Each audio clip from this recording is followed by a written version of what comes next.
ایک روایت میں نے پڑھی، کلیجہ منہ کو آیا، مصطفیٰ کریم بیٹھے تھے تو سیدہ عائشہ صدیقہ رضی اللہ تعالیٰ نے عرض کی، یا رسول اللہ صلی اللہ علیہ وسلم وہ دیکھیں سیدہ فاطمہ آ گئی ہیں، وہ دیکھیں بی بی صاحبہ بغیر بتائے آ گئیں۔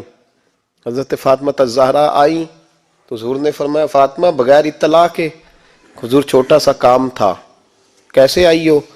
تو بی بی صاحبہ نے نا، عورتوں کا پلو ہوتا ہے نا چادر کا، پلو کھولا تو ایک روٹی بندھی ہوئی تھی، ایک روٹی چادر میں، یہاں لوگ زیور باندھتے ہیں، دولت باندھتے ہیں، ایک روٹی حضرت فاطمہ نے پلو میں باندھی، کھول کے پیش کی، کہا بیٹے یہ کیا ہے؟ کہا ابا جی کئی دنوں سے گھر میں روٹی نہیں پکی تھی، آج علی کچھ جوں لائے تھے، پیسے ہیں، چند روٹیاں بنی ہیں، تو بچوں نے تو کھا لیا، تو میرے سامنے بھی ایک روٹی آئی تھی، میں نے لقمہ توڑا ہے تو مجھے خیال آیا پتہ نہیں مصطفیٰ نے کھایا ہے کہ نہیں کھایا، پتہ نہیں حضور نے روٹی کھائی ہے کہ نہیں، میں لے کے حاضر ہو گئی ہوں، مہربانی فرمائیں۔ تو فرمایا بیٹے بیٹھ جا۔ حضرت فاطمہ بھی بیٹھ گئیں، سیدہ عائشہ کہتی ہیں حضور بھی بیٹھ گئے۔ فرمایا فاطمہ کتنے دنوں سے نہیں کھایا؟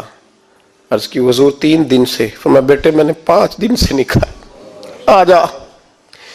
دونوں باپ بیٹی مل کے کھاتے ہیں، روٹی 2 حصوں میں حضور نے بانٹی، فرمایا چلا دی تو کھا، آدھی میں کھاتا ہوں۔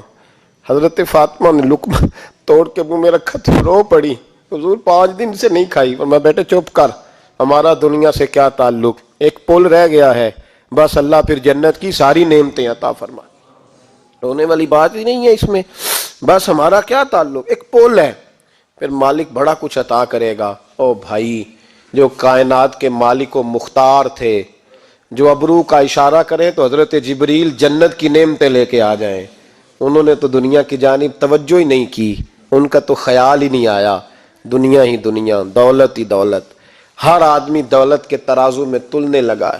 اب تو کلیجہ پھٹتا ہے، اب تو لوگ پوچھتے ہیں، اور میں کبھی کبھی بڑا مجبور ہوتا ہوں، آزمائش میں آ جاتا ہوں، لوگ کہتے ہیں جناب آپ سے کچھ قرآن کی آیات سننی ہے، آپ کتنے پیسے لیں گے؟